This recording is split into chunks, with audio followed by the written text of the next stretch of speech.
Deri më tash çka kam dëgjuar të paktën kanë qenë deklarime të përgjithshme të përfaqësuesve të partive, po jo në nivelin e vendimeve të këtyre partive, përjashto njerëz aleancës që ka dalë konkretisht. Të tjerat kanë qenë kryesisht varësisht për cilit krah në parti brenda në subjekte kanë ose përfaqësojnë ose çfarë mendimi kanë prezantuar, po jo në nivelin e vendimmarrjes politike. Unë besoj që në momentin e certifikimit të rezultateve duhet filloj komunikimi zyrtar, me qëndrime zyrtare, në rastin tonë është drejtuesi i partisë më të madhe koalicionit, kryeministri Albin Kurti, në pozicione tjera janë kryetarët e partive, cilët do duhet të prezantonin qëndrimin zyrtar të partisë, por edhe të grupit të deputetëve që ata kanë. Për shkak se është situata pak më e komplikuar se sa në zgjedhjet e kaluara, kur sot nga një grupim parlamentar ose nga një subjekt politik ka 2-3 qëndrime. Kjo po e vështirëson shumë edhe do ta vështirësoj konstituimin e institucioneve apo një dakordim në mes të subjektit fitues të zgjedhjeve dhe partive tjera. Prandaj krejt kjo po mbetet të shihet nëse ata do të kenë qëndrimet e artikuluara dhe vendimet në raport me partinë më të madhe dhe bashkëpunimin e tyre. Kushtet e AK-s, si i keni para, janë të mundshme që me u zbatu, me dhënë një premtim lidhje me to që me i marrë 7 vota prej aleancës? Tash përmend që nuk po më kujtohen të gjitha, po sa i përket projekteve, unë besoj që ajo është çështje që diskutohet me programin qeverisës.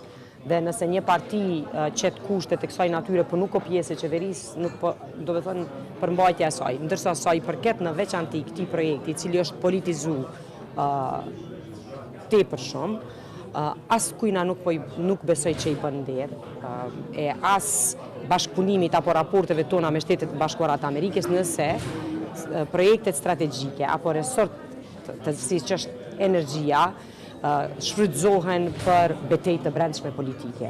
Unë e kuptoj që ka nevojë për diskutim edhe për debat përmbajtësor, por jo debat me akuzë dhe kundër akuzë për një projekt që do të i kaloj mandatet e gjitha qeverive, jo vetëm në rastin konkret, për shembull diskutimi për gazin amerikan, po sektori i energjisë në përgjithësi.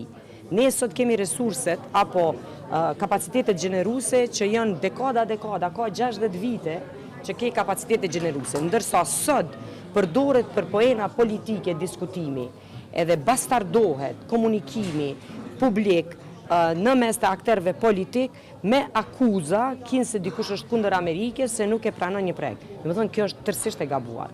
Dhe secili që ka kaluar në procesin akademik ose arsimin universitar e din se duhet një komunikim dhe një prezantim i detajeve, i informatave që ka sens ekonomik e jo që merë komplet drejtim politik. Ashtu Zonja Feride Rushiti opsion si presidentin konsensuale, me qenë se veç ishte e propozuar dhe vendosur po thotë që sërish do të ishte mirë që të ishte një emër mbi partijak.